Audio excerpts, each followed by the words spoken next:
እዙይ ድምፂ ፖሊስ ኤርትራ እዩ።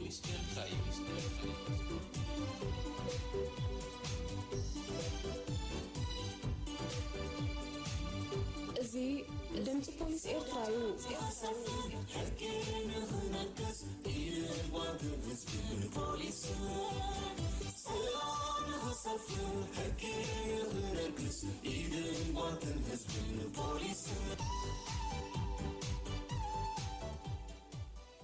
ድምፂ ፖሊስ ኤርትራ በህዝባዊ ርክባት ፖሊስ ኤርትራ ወትሩ ሰንበት ካብ ሰዓት 10 ክሳብ 10 ፈርቃን ቅድሚ ቀትሪ ዝቐርብ ኮይኑ ሶሉስ ምሸት ሰዓት 8 ኣብ ሬድዮ ዛራ ዝድገም መደብ እዩ።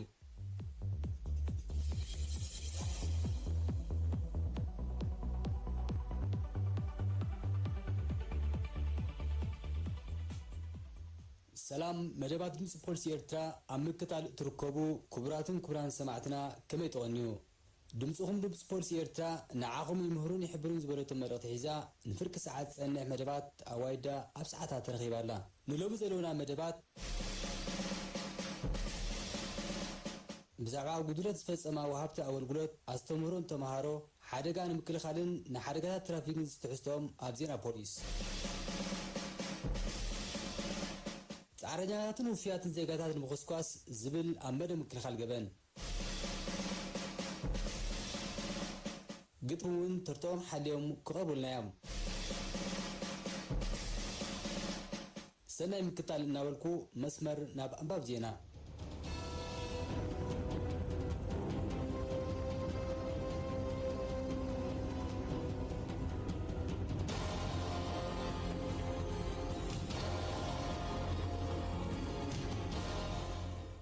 ክቡራትን ክቡራንን ሰማዕቲ ድምፂ ፖሊስ ኤርትራ ሰላምታይ ብምቕዳም ንሎሚ ዝተዳለወ ሰሙናዊ ዜና ፖሊስ ንምንባብ ኣብ መስመር ዘለኹ ኤርምያስ ኣስፋይ ፈለማ ኣርእስታት ዜና ጉድለት ዝፈፀማ ወሃብቲ ኣገልግሎት ተቐፂዐን ሓደጋ ንምክልኻል መዘኻኽር ቀሪቡ ተምሃሮ ምስ ፖሊስ ምትሕብባሮም ከዛይዱ ፃውዒት ቀሪቡ ሓደጋታት ትራፊክ ወሰኻር እዩ። እዚ ድምፂ ፖሊስ ኤርትራ እዩ። ኣርእስታት ዜና ክሰምዑ ፀኒሕኩም ዝርዝራቱ ይስዕብ። ኣብ ዝተፈላለያ ዞባታት ሃገርና ዝርከባ ወሃብቲ ኣገልግሎት ማለት ሆቴላት፣ መዕረፊ ኣጋይሽን ኣብያተ መስተን محكلي جبنياتات نخيكونا مدبرات بوليس بسرعة تفتشن مقصارن كم زكايرا تبصاب تنفر جبن مكلخ البوليس إيرترا عملكيتهم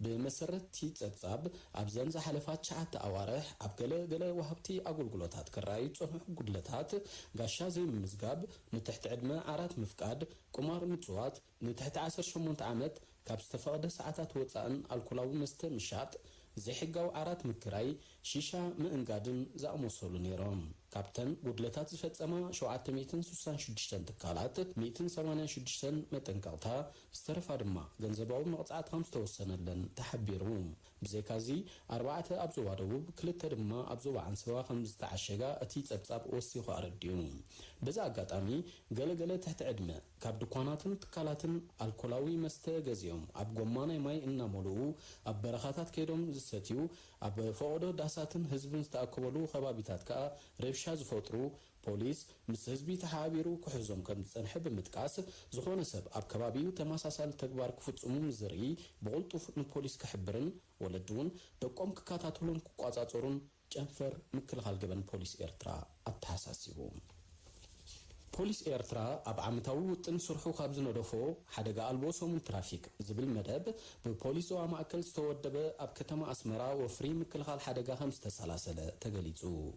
أتي أب 3 ورحين 10 معلتات زكايد وفري حدقاتات نمغناس أقار توعستي بزقباء مساقاقري كتكومو أشكركرت دما أب مساقاقر أقار نزاعتو أقار توعزي قدامنا تيبون كحلفوهم زقباء ناشكركرتن أقار توعستن أفلطومن نقحتومن نمعباي زكايد وفري مخانو حلافي مقصار مقصعاتي بوليس ترافيك زوا مأكل سرجنتي فتاوزجي قبر مرام ندمت بوليس إيرترا أبزحبها بريتها قليزو كبرى سمعتنا نستفع زرزرو دحرزينا بملك على محتد ترالي الله بزي متحبار هزبي عود سراح كسالاسل سلازيكل تمهارو كبابيهم عم محلاون مس بوليس عم متحبارن عوز تراخ تصاوتهم زقبا بقدامين شاتشاين مدبرات بوليس وماكل نتمهارو ابستواب استمرو تقليتو أبتي بعسر تغلطن عسر تربعة حدار بحلفتي مكل خالقبنن أزستن نتمهارو أبيات تمرتي كلا الدرجة باركا سماعات كومون نتمهارو مبعتن ما كلاين درجة العملن موديلن استواب أستمرتات نحدن سنة مقبارن بتمهارو زرعي قدلتات ديسبلين وجلاو باسي الكلاو مستستيها نتمرت ممزا قمارن مس ممهران مترخن كالوتن بسفيحو مبهتوايبو بزي كازي نحدغان سعبيناتون بزملكت تمهارو خفدوسون كاتون كلو ابصرغيا نزفصمون نحدغا زقالعو ترئيوتات مغروبات بشكلتا بوجله صرغيا عصيخا مغواز ابصرغيا مغياين معلالن كوغودهم زلوم تغليصو ابتي استمروس تساتفو تمهارو نتي استوابم استمرو بتقداسنت كم استخاتاتولن تماساسالي استمرو بقصالي كوهابومن تلابيوم ابرسس تطاسه اب كبابي ابيات تمرتم مسغاغر اگار زي بلو خغبرلو اب غزي مفداس صعقي تمهارو نتشكركرتي صغمات كفطر سلازره ترافيك مدب نتمهارو حما زمهورن ابن زخونن تمهارو بوليس مس بيت تمرت تحابيرو سغمت خوز دولمن زبلن كالوتن ريتوتات اقريبوم إذا خمزيلون كله بعصر شديش حدارون نتمهارو خلاي درجة أحدار بيت تمرتي صبرا عم حقن سنة مقوارن زتو كورا غوزغاس بعزازن حلافي مكل خالقبلن مدبر بوليس ناقفا كم استخايدة زبت حنا حبريتا أرديوم أبي موداتا نزوم زفتصمو زلو قبنات مكل خال تمهارو مس بوليس إيدن قوانتن كوينون كتحاورن كبابيهم بتكورنت كحلون حما تقوار كفتصمون زرعيوهم كا نبوليس حبريتا أمهاب إجامهم كبركتون اتوم حلفت مدبرات بوليس صويعهم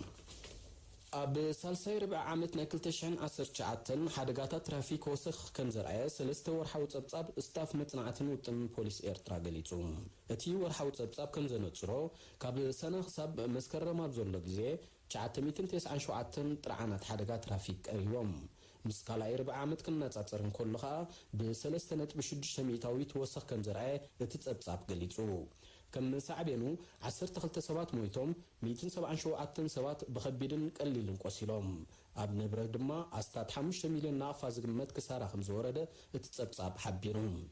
ጠንቂ ናይቶም ሓደጋታት ትራፊክ ቀዳምነት ዘይመሃብ ልሕቀትካ ዘይምሕላው መገድኻ ዘይመሓዝ ተጸጊዕካ ምሕላፍ አልኮላዊ መስተሰቲኻ ተሽከርካሪት ምምራሕ ብዘይ አገባብ ምቅዳም ኩቱር ነሃርን መምርሒ ፍቃድ ዘይብልካ ተሽከርካሪት ምምራሕን ምንባሮም ኣብቲ ጸብጻብ ብንጹር ሰፊሩ ይርከብ ስለዚ ሓደጋ ትራፊክ ኣብ ሰብን ንብረትን ዓቢዕን ወተስዕብ ስለዘሎ ምርሓት ተሽከርከርቲ ተሽከርከርቶም ብጥንቃቐ ክመርሑ አጋር ተጓዓዝትን ሰብ ብሽክለታን መጎዶም ሒዞም ክጓዓዙ ከም ዘለዎም ፖሊስ ትራፊክ ኤርትራ አተሓሳሲቡ بسنك حركات تشكركرتي نزقاتن زي تدلي خساران مقلاي زكايد غوسغوسات قصالن زي قوارص المخانو زنصره تصبصا بوليس ترافيك اتي بمرخبو بزحان بوليس ኤርትራ ይሁን በመልካ አኺባታት ዝካየድ ጎስጓሳት ፍሬዝ ርከቦ ኩሉ ዜጋ እጃሙ ምስበርክት መሆኑ አሰኻኺሩ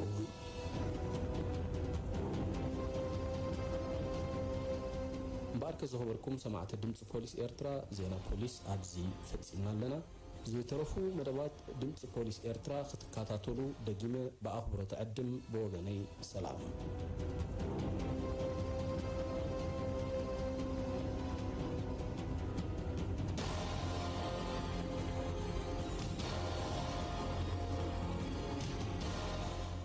أب هاجرنا استقالن توريتات سرقكوا أهلون بر باستفاري السبات حارفهم زرعي توريتاتهم نزوم أكمزي أنوار تكبر أزوافر السبات أرينكا أمنور هيوتهم من مملاس سدرابيتات ملو حلافنات كنسكم يقبا نزي أمركيتو كابيتان برهان زكارياس سعرينياتن وفيات زيقاتات المخسكواس بالزبل أرست الزدالو إرمي أساسفا كاربالناي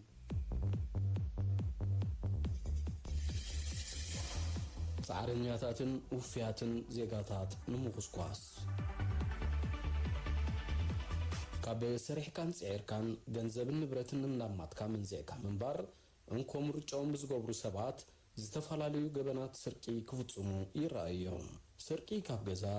سرقي ميكينان كاب ميكينان سرقي انسسا سرقي كاب سب وزتها قال خبتم عم مدبرات بوليس ترعان زقرب اللومن فتسمت جبن او تحت قصصر بوليس دحر مقتاوم ጉዳዮም ተጻሪዩ ሕጋዊ ሓሳብ ክወሃበሎም ናብ ቤት ጽሕፈት ኣኽባር ሕጊ ዝለኣኹ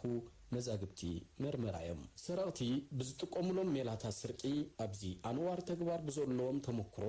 ዝተፈላለዩ ምዃኖም ኣብ በበይኑ እዋናት ብዝተኻየዱ መጽናዕትታት ዝተረጋገጹ እዮም። ንኣብነት ገለ ሰራቕቲ ኣብ ስርቂ ንብረት ካብ መካይን ጥራይ ኣተኪሮም ክሰርቁ እንከለዉ ገለ ሰራቕቲ ድማ ናብ ብሽክለታ ጥራይ ብምቁማት ከካብ ደው ዝበላሉ ብምውሳድ ህጣምን ከጥፍእዎን ይረኣዩ። ኣብ ስርቂ ካብ ገዛ ጥራይ ዝተዋፈሩ ሰራቕቲ እንተወሰድና እውን ገሊኦም ዚንጎ ናይ ገዛ ቅንጢጦም ምስራቅ ክኾኑ እንከለዉ ገለ ድማ ንጸላም ጉልባብ ብምጥቃም ቀጽሪ ሓኺሮም ብምእታው ዝጸንሖም ንብረት ኮነ ገንዘብ ዝዘምቱ ናይ ከተማ ሸፋቱ እዮም። እዚ ከም ኣብነት ንምቕራብ ዳ እምበር እቲ ዓይነታት ኣፈጻጽማ ገበንሲ ኣዝዩ ብዙሕን ካብን ናብን ዝፈላለዩ እዞም ንስርቂ ከም መዓልታዊ ስርሖም ዝተለማመዱ ኣካላት ሕብረተሰብ ብማሕበራዊ ኣቋውሞም ኮነ ብባህርያቶም ዝተፈላለዩ እዮም። ሕዱር ወልፊ ኣተዓባብያ ስድራ ቤት ስስዐ ወዘተ ኸኣ ገለ ካብቶም ክጥቀሱ ዝኽእሉ ረቋሒታት እዮም። ሓደ ካብቶም ንገበናት ስርቂ ዘተባብዕ ምኽንያት ነቲ ዘይሕጋዊ ንብረት ስርቂ ኣብ ምዕዳግ ዝዋስኡ ዘይሕጋውያን ነጋዶ ብምህላዎም እዮም። እዚ ናይ ረብሓ ምትእስሳር ዝኸኣዩ ነቲ ተግባር ስርቂ ከጋድዶ ዝረአ ብመሰረት ሕግታትን ሕጋጋትን ሚኒስትሪ ፋይናንስ ዝኾነ ነጋዳይ ዝዕድጎ ንብረት ሕጋዊ ንብረት ድዩ ኣይኮነን ከም ቅድመ ኩነት ከረጋግጾ ዘለዎ ጉዳይ እዩ። እዚ ማለት ከዓ ሕጋዊ ቅብሊት ወይ ከዓ ዲክለሬሽን ምህላውን ዘይምህላውን ምንጻር እዩ። ይኹን እምበር ገለ ነጋዶ ኮነ ኢሎም ነዚ ኣገባብ እዚ ክጎስዩ እዮም ዝረኣዩ። እቲ ገበን ምስ ተኸሽሐ ግን ዘይሕጋዊ ተግባራቶም ምኹኒ ንምግባር ብዕባራ ምኽንያታት ከም መሳሙሱን ካብ ታሕታትነት ከምልጡን ህርድግ ይብሉ። ኣብ ሃገርና ወላ እኳ ዝጋንን ዘሻቕልን ዓይነታት ስርቂ ኣይሃሉ እቲ ሓሊፉ ዝቕልቀል እውን ከይሰዓረረ እንከሎ ክመሓው ዘለዎ እዩ። ምኽንያቱ ስርቂ ንውሕስን ርጉእን መነባብሮ ህዝቢ ዘሪቡ ዘይተደለየ ክሳራን ማሕበራዊ ጸገምን ዘቃልዕ መንሽሮ ብምዃኑ ሰሪሖምን ጽዒሮምን ህይወቶም ዝመርሑ እምበር ኣብ ስርቅን ቀጠፍጠፍን ዝዋፈሩ ዜጋታት ከየህልውና ናይ ምጉስጓስ ዕማም እምበር ንፖሊስ ጥራይ ዝምልከት ዘይኮነ ብቐንዱ ወለዲ መምሃራንን መራሕቲ ሃይማኖት ወዘተ ብዓብዪ ሓላፍነት እጃሞም ከበርክትሉ ዝግባእ ዕሱስ ጉዳይ እዩ።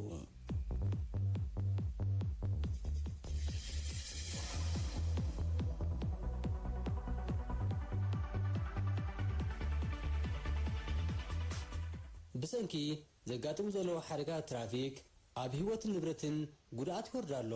ስለዚ መራሕቲ ተሽከርከርቲ ሕጊ ኣኽቢሮም ጉባእ ሓላፍነት ክወስዱ ኣለዎም። ነዚ ኣመልኪቱ ኣባልና ሰናይ ተክኤ ምስ ሓላፊ ምቁፅጻር መቕጻዕቲ ፖሊስ ትራፊክ ዞባ ማእከል ሰርጌንቲ ፍታው እዝጊ ገብረ ማርያም ዘካየደ ቃለ መሕትት ኣሎ ስዒቡ ክቐርበልና እዩ።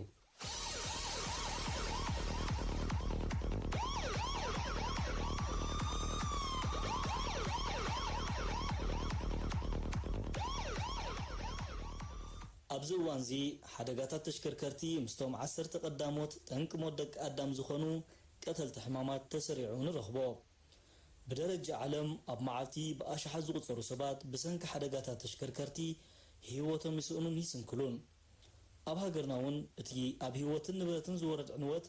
ምስ ካልኦት ሃገራት ብምንፅፃር ዝተጋነነ እኳ ተዘይኮነ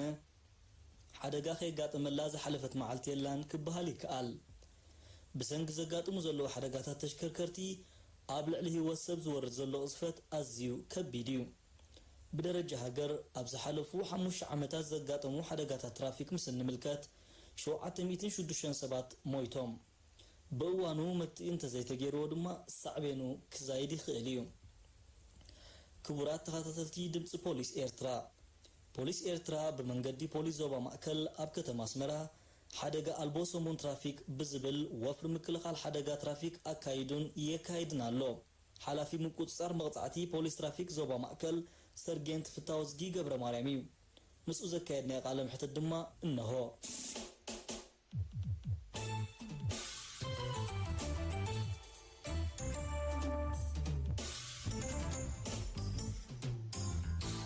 ምክልኻል ሓደጋታት ትራፊክ ኣብ ዞባ ማእከል ከመይ ይመስል? ቀንዲ ዕላማ ናይ ፖሊስ ትራፊክ ዞባ ማእከል ኣብ ልዕሊ ህይወት ሰብን ንብረትን ሓደጋ ከየጋጥም ንምክልኻል ዝዓለመ ንጥፈታት ይዘካይድ ነዚ ንጥፈታት እዚ ከዓ ትዘላዓሚ ኣብ 3 ሽፍቲ ብምኽፋል ብዘይ ምቁራጽ 24 ሰዓታት ብሽፍቲ ከፋፊሉ ይሰርሕ ጅብዚ ትቐንዲ ዕላምኡ እንተልኡን ከዓ ነቲ ብኣሽከርከርቲ ዘጋጥም ሓደጋታት ኣብ ልዕሊ ህይወት ይኹን ንብረት ሓደጋ ከየጋጥም ከም ሰዓብየኑ ዕንወትን ናይ ህይወት ጉድኣትን ከየጋጥም ንምክልኻል ዝዓለመ ንጥፈታት ተካይድ እዚ በቲ ዘለና ዓቕሚ ኣብቲ ጻዕቂ ተሽከርከርቲ ዘለዎ ኣገደስቲ ዝበሃል ጎደናታት ሰባት እንዳመደብና ነካይዶ ንጥፈት ኮይኑ በቲ ዘሎ ዓቕሚ ኣብ መሳለጥያ ድዩ ኣብ ዓቕሚ ሰብ ድዩ ዋሕደሎ ግን በቲ ዘሎ ዓቕሚ ግን ተዓቕምና ንሰርሕ ከም ዘለና ተልእኾና ከዓ ነዚ ኣብ ልዕሊ ህይወትን ሰብን ሓደጋ ከየጋጥም ንምክልኻል ዝዓለመ ንጥፈት ማለት እዩ ቀንዲ ዕላምኡ ስለዚ ብ3 ሽፍቲ ኢና ንሰርሕ ናይ 2 ሽፍቲ ብኣጋርን ሞተረኛን ኣብ ናይ ቅድሚ ቀትርን ድሕሪ ቀትርን እቲ ናይ ለይቲ ሽፍቲ ከዓ ሞተረኛታት ጥራይ ዘጠቃለለ ኣብ 3 ሽፍቲ ተኸፋፊሉ ነዚ ሓደጋ እዚ ንምግታእ ወይ ድማ ንምውሓድ ዝካየድ ንጥፈት እዩ ማለት እዩ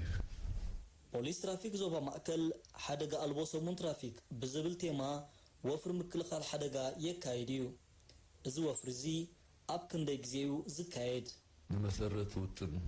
ፖሊስ ኤርትራ ዝስራሓሉ ስራሕ ኮይኑ ኣብ ነፍሲ ወከፍ 3 ወርሒ ን10 መዓልታት ዝካየድ ንጥፈት እዩ እዚ ከዓ ትቐንዲ ዕላምኡ ህዝቢ ኣብ ክንዲ ብዝጥዕሞ ወይ ከዓ ብስያፍ ብዘይ መንገዲ ክንዲ ዝኸይድ ትቐንዲ ዕላማ ብመንገዲ ኣጋር ክሰግር ጎስጓስ ንምክያድ ዝዓለመ ንጥፈት ኮይኑ ኣብ ኩሉ ኣብ መራኸቢ መንገዲ ኩሉ ኣጋር ብዜብራ ክሰግር ከም ዘለዎ ኣሽከርከርቲ ኣብ ዜብራ ንዝኣተወ ኣጋር ቀዳምነት ክህቡ ከም ዘለዎም ጎስጓሳዊ ስራሓት ንምክያድ ኣብ ነፍሲ ወከፍ 3 ወርሒ መሰረት ውጥን ዝካየድ ንጥፈት እዩ ኩሉ መሻርክቲ እንድሕር ኮይኑ ኩለን መደበራት ናይ ዞባ ማእከል 7 መደበራት ኣለዋ 7 መደበራት እዚኣተን ድጋፍ ሃዱ ኩሉ ግዜ ኣብ ንጥፈት እዚ ኣብ ነፍሲ ወከፍ 3 ወርሒ 10 መዓልቲ ዘካይዶ ንጥፈት ማለት እዩ ምስ ፖሊስ ትራፊክ ዞባ ማእከል ወሲካ ማለት እዩ ስለዚ ትቐንዲ ዕላማ ናይዚ ከዓ ኩሉ ኣጋር ብመሳገር ኣጋር ክሰግር ከም ዘለዎ ኣሽከርከርቲ ኣብ ዜብራ ላይ ንዝኣተወ ኣጋር ቀዳምነት ክህቡ ከም ዘለዎም ብሕጊ ተማእዚዞም ክኸዱ ከም ዘለዎም ነዚ ንምጉስጓስ ዝዓለመ ንጥፈት ይዝካየድ ማለት ስለዚ እቲ ስራሕ ብመሰረት ውጥን ናይ ፖሊስ ኤርትራ ዝወፅእ ኮይኑ ኣብ ነፍሲ ወከፍ 3 ወርሒ 10 መዓልቲ ዝካየድ ንጥፈት ዓመት 4 ግዜ ይካየድ ማለት እዩ ኣተባባዕ ውፅኢት ይርከቦ ዶ ካብ ኣሽከርከርቲ ብፍላይ ካብ ህዝቢ ድማ ብሓፈሻ እንታይ ግብረ መልሲ ይመጽእ ህዝብና መብዛሕትኡ ብጀካ ሓደ ዘጋጥም ሸለልትነት እንተዘይኮይኑ ኣፍልጦን ይሕግሎ ብን ሰግር እውን ይፈልጥ ብህዝቢ ጽቡቕ ተቐባልነት እዩ ዘሎ ብኣሽከርከርቲ እውን ጽቡቕ ተቐባልነት ዘሎ ምናልባት ኣብቲ ዝበዝሕ ኣወንታዊ ለውጢ ወይ ከዓ ኣወንታዊ ኣረኣያ ኣሎ ኣብ ገለገለ ብሕጊ ክመፅኡ ዘይደልዩ ወይ ድማ ሕጊ ዘየኽብሩ ግን ቁሩብ ንሽኡ ሰበሉ ድሕሪኡ ዝተኻየደ ጎድጓድ ረሲዖም ሕጊ ዝጥሕሱ የለውን ማለት ኣይኮነን እቲ ዝበዝሕ ግን ብጽቡቕ ብኣወንታ ተቐቢሉ ክቕፅል ከም ዘለዎ ርእይቱ ዝህበሉ ጽቡቕ ተቐባልነት ዘለዎ ብህዝብን በሽከርከርትን ጽቡቕ ተቐባልነት ዘለዎ ፍሪ ማለት እዩ ምክንያቱ ኣብ ልዕሊ ህይወትን ንብረትን ጉድኣት ከየጋጥም ንምክልኻል ዜብራ ላይ ክሰግር ከም ዘለዎ ጎስጓሳዊ ስራሓት ስለ ዝኾነ ጽቡቕ ተቐባልነት ከም ዘለዎ ኩሉ ዝፈልጦ እዩ ዋላ ዝመፀና ሓበሬታ ካብ ህዝቢ ይኹን ካብ ኣሽከርከርቱ ጽቡቕ ኣወንታዊ ዝኾነ ክቕፅል ከም ዘለዎ ዝመፀና ርእይቶታት ኣሎ ማለት እዩ ወፍሪ ሓደጋ ኣልቦ ሰሙን ትራፊክ ኣብ ዝካየደሉ ግዜ ፖሊስ ካዝኖ ጥርሑ ኮይኑ እቶቱ ንምክዕባት እዩ ዝበሃል ዘረባታት ኣሎ እሞ ማዕረ ክንደይ ሓቂ እዩ ኣብዚ ሕጂ ዘረባ እዚ ምናልባት ናይ ገለ ሰንኮፍ ኣተሓሳስባ ዘለዎም ኮይኑ ንሕና እቲ ቀንዲ ዕላማና ኣብ ልዕሊ ህይወት ይኹን ንብረት ሓደጋ ከየጋጥም ከም ሰዓብየኑ ጉድኣት ከየጋጥም ዝካየድ ንጥፈት እንተዘይኮይኑ ንምቕፃዕ ወይ ከዓ ኣታዊ ንምርካብ ኣይኮነን ምክንያቱ መንግስቲ ኣብ ልዕሊ ዜጋታቱ ጉድኣት ከየበፅሕ ኣብ ንብረት ዕንወት ከየስዕብ ነዚ ንምክልኻል ዝዓለመ ንጥፈታት ዘካይድ እምበር ንህዝቡ እንዳቐፅዐ ካዝንኡ ከካዕብት ዝበሃል ኣረኣያ ወይ ሕልሚ የለን እቲ ቀንዲ ዕላማ ነፍሲ ወከፍ ሰብ እኮ ሕጊ ክቢሩ እንድሕር ከይዱ ብሕጊ ተማእዚዙ እንድሕር ከይዱ ኣሽከርካሪ ሕጊ እንድሕር ዘይጥሒሱ እኮ ለሓንቲ ፀገም ኣለን እቲ ዘቕፅዕ ዘሎ ምክንያት ሕጊ ዘይምኽባር ንሱ እምበር ኩሉ ሰብ ሕጊ ክቢሩ እንድሕር ከይዱ ዝቆፅዐሉ ምክንያት እውን የለን ስለዚ መንግስቲ ጥቐንዲ ዕላሙ ኣብ ልዕሊ ሂወት ይኹን ሰብ ከም ሰዓመኑ ዘጋጥም ናይ ሞት ድዩ ናይ ከቢድ ዕንወት ድዩ ጉድኣት ነዚ ንምክልኻል ዝዓለመ ንጥፈታት ዘካይድ እምበር ንምውስጓስ ዘይፈልጥ ኣፍልጦ ንምሃብ እንተዘይኮይኑ ንህዝቢ ቆፂዑ ካብ ዝንኡ ክዓብት ኣይኮን ናይ ፖሊስ ትራፊክ ዕላማ እውን እዚ ሓደጋ ንምክልኻል ሓደጋ ከየጋጥም ቀዲምካ ክትከላኸሎ ስለ ዘለካ ብዘለቅና ዓቕሚ ንዑ ኢና ንሰርሕ እምበር ንዕኡ መንግስቲ ኣታዊ ንክረክብ ኢልና ይኮንና ንሰርሕ እንድሕር ዳኣ ሕጊ ተኸቢሩ ሕጊ ኩሉ ሰብ ተማእዚዙ እንድሕር ከይዱ ኣሽከርካርን ብዙሓት ተሽከርከርቲ እዮም ዘሎ ኣብ ጎደና ብሽክለታ ጀሚርካ ሞቶ ጀሚርካ ዓረብያ ፈረስ ጀሚርካ እስካዕተን ዝዓብያ ተሽከርከርቲ እዚኦም ተሳንዮም ብሕጊ ተማእዚዞም እንድሕር ከይዶም እቲ ሓደጋ ብኡ መጠን ክንክእል ሕጊ እንድሕር ተኸቢሩ ኩሉ ግዜ ሓደጋ የለን ሓደጋ ዘጋጥም ካብ ምጥሓስ ሕጊ ትራፊክ ስለዚ ነቶም ሕጊ ትራፊክ ዝጠሓሱ ክእረሙ ስለ ዘለዎም ክደግሙ መምሃሪ ዝኸውን መቕፃዕቲ እንተዘይኮይኑ መንግስቲ ካብ ንኡ ስለ ዝጎደለ ወይ ፖሊስ ካብ ንኡ ስለ ዝጎደለ ዝወፍረሉ ምክንያት የለን ምክንያቱ እቲ ዕላማ ገንዘብ ንምእካብ ዘይኮነ ሓደጋ ንምክልኻል ሓደጋ እንድሕር ተኸላኺልና ከዓ ኣብ ልዕሊ ሂወት ይኹን ንብረት ዘጋጥም ጉድኣት ከላኸል ስለ ዘለና ትቐንዲ ተልእኾናዊ ዕላማና ሓደጋ ንምክልኻል ተዘይኮይኑ ገንዘብ ንምእካብ ኣይኮነን ምክንያቱ ገንዘብ ክንእክብ ኢልና ንወፍር ኢና ህዝብና እንዳቐፃዕና ከዓ እታዊ መንግስቲ ንገብር ኣይኮነን ተልእኾናትና ሓደጋ ንምክልኻል ኣብ ልዕሊ ህዝብናን ንብረቱን ጉድኣት ከየጋጥም ምክልኻል ዝዓለመ ንጥፈታት ይትነ ፖሊስ ትራፊክ ዞባ ማእከል ንጥፈት ወይ ታርጌት ማለት ህዝቢ ብፍላይ ድማ መራሕቲ ተሽከርከርቲ ነዚ ኣሰካፍና ኾነ ዝመፅእ ዘሎ ሓደጋታት ተሽከርከርቲ ንምክልኻል እንታይ እጃም ከበርክቱ ኣለዎም ሕጂ ቀዳምነት ሓደጋ ንምክልኻል ናይ ፖሊስ ትራፊክ ወይ ናይ ፖሊስ ጥራሕ ዘሕደቅ ዕማም ኣይኮነን ነፍሲ ወከፍ ሰብ ብሕጊ ትራፊክ ተማእዚዙ ክኸይድ ብንቕሓት ሕጂ ኣብ ትዝበዝሕ ኣብ መራሕቲ ማንኪና ንበሎ ኣብ መራሕቲ ብሽክለታ ንበሎ ኣብ ካልእ ንበሎ ዘሎ ፀገም ነፍልጦ ሕጊ እዩ ኢልካ ክትዛረበሉ ዝከኣል ኣይኮነን ትዝበዝሕ ካብ ህዝብና ኣፍልጦ ሕጊ ኣሎ ብሕጊ ተማእዚዝካ ትራፊክ ይሃሉ ኣይሃሉ ኣብቲ ቦታ ሕጊ ምኽባር እንድሕነት ካልኦት ሰባትን ምዃኑ ተረዲእካ ዘይምኻዲት ትቁሩብ ፀገም ኣብዚ እቲ ኣጋር እውን እጃም ናትሎ ኩሉ ግዜ ማርሻበድ ዘለዎ ቦታ ማርሻበድ ክንቀሳቀስ ማርሻበድ ኣብ ዘይብሉ ድማ ፀጋም መስመር ሒዙ ምክንያቱ ፀጋም ዝኸደሉ ምክንያት ከዓ ኾነ ተሽከርካሪት የማና ሒዛ ስለ ትኸይድ ብቅድሚት መፅእ ዘላ ተሽከርካሪት ስለ ዝርኢት መፅኦ እንድሕር ዝኣልያ ክእለ ስለ ዝኽእል ፀጋም መስመር ማርሻበድ ዘይብሉ ፀጋም መስመር ሒዙ ክኸይድ ከም ዘለዎ ብስያፍ ካብ ምቑራፅ ክቁጠብ ከም ዘለዎ ዋላ እኳ መቕፃዕቲ እንተዘይወሰነሉ ኣዋጅ 154 ናይ 2006 ዋላ እንተኣጋር ሕጊ ክቢሩ ብሕጊ ተማእዚዙ ክኸይድ ከም ዘሎ ኣብቲ ኣዋጅ ኣስፊርዎ ኣሎ ሓንቲ ዘይወሰነሉ መቕፃዕቲ ገንዘብ ጥራሕ ስለዚ ዝኣጋር ቀዳማይ ተጎዳኢ ናይ ሰዓብን ሓደጋ ቀዳማይ ተሃሳይ ንሱ ስለ ዝኾነ ብሕጊ ናይ ትራፊክ ተማእዚዙ ክኸይድ ከም ዘሎ ክገብር ንድነቱ ክብል ኩሉ ግዜ ማርሻበድ ክጓዓዝ ፅርግያ ብሰግረሉ ድማ የማን ፀጋም ርኡ ብዝሓፀረ ቆሪፁ ክኸይድ እዚ ክገብር እንድሕር ክኢሉ ኣሽከርከርቲ ትራፊክ ይሃሉ ኣይሃሉ ትራፊክ እንድሕር ዳኣ ሕጊ ተሒዝካ በታ ዝጠሓስካ ሕጊ መቕፃዕቲ ክውስነልካ ክእል ሕጊ እንተዘይኽቢርካ እሞ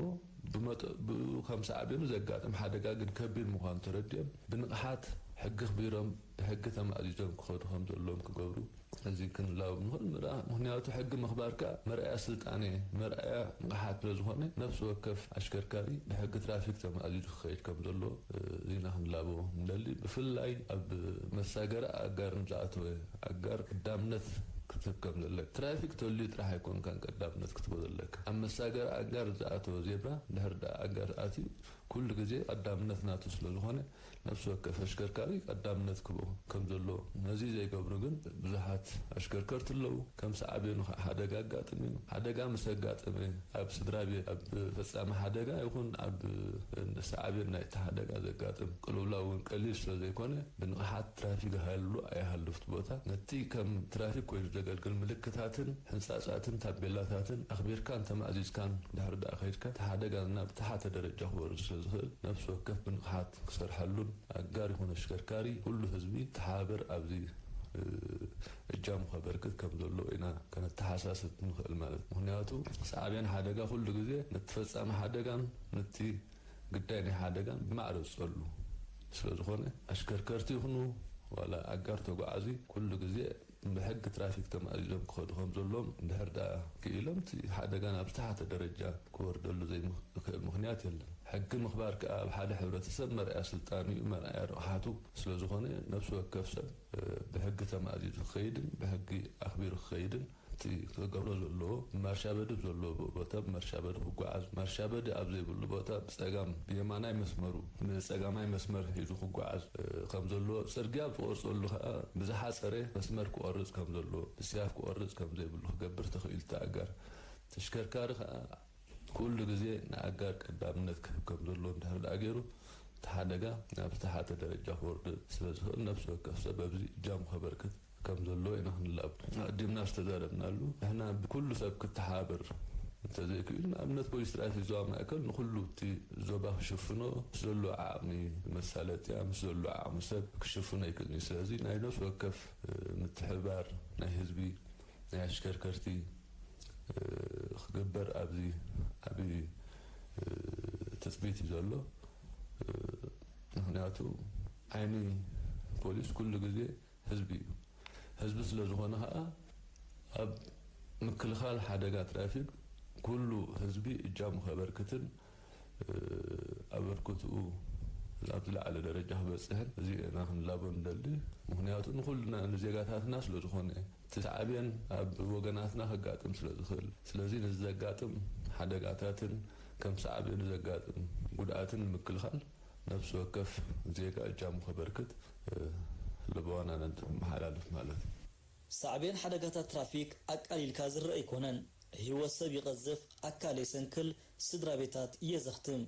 كتباو عنود ما يختل سلازي مرحلة تشكركرت يخون أقار تقعاستي ندحنتو من دحنت كالوتن نصرقيا بسنيت كتكاملون نحقتاتن ملكتاتن ترافيك بقبوء تمازيزهم كقعازون يقبا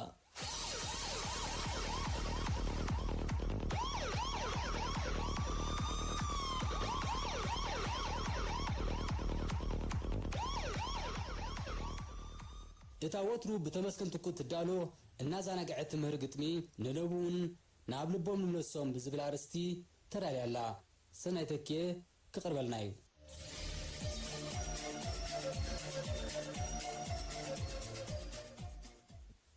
ናብልቦም ንለሶም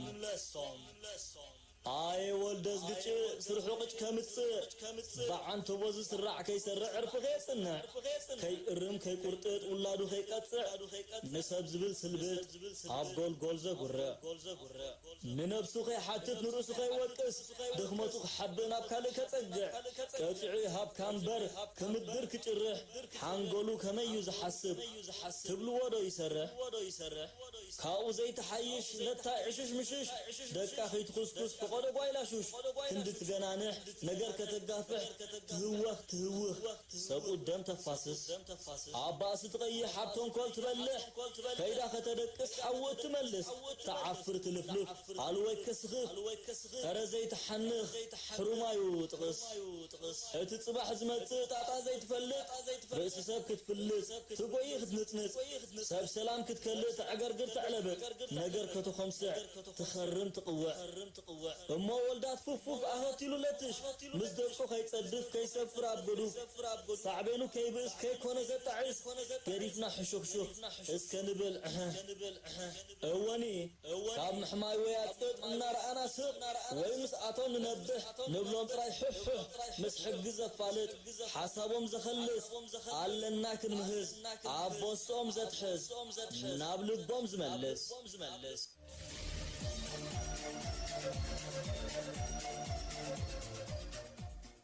كبراتن كبران تخاتلتنا نلوم زقربنا مدبات ازم كتكاتلوم زصنحكم يوم ازمت سمون بغال تحستو كرخبينا مساكم زصنحنا عدالتنا غربتن كابتن برهان زكارياس تمسكن تكو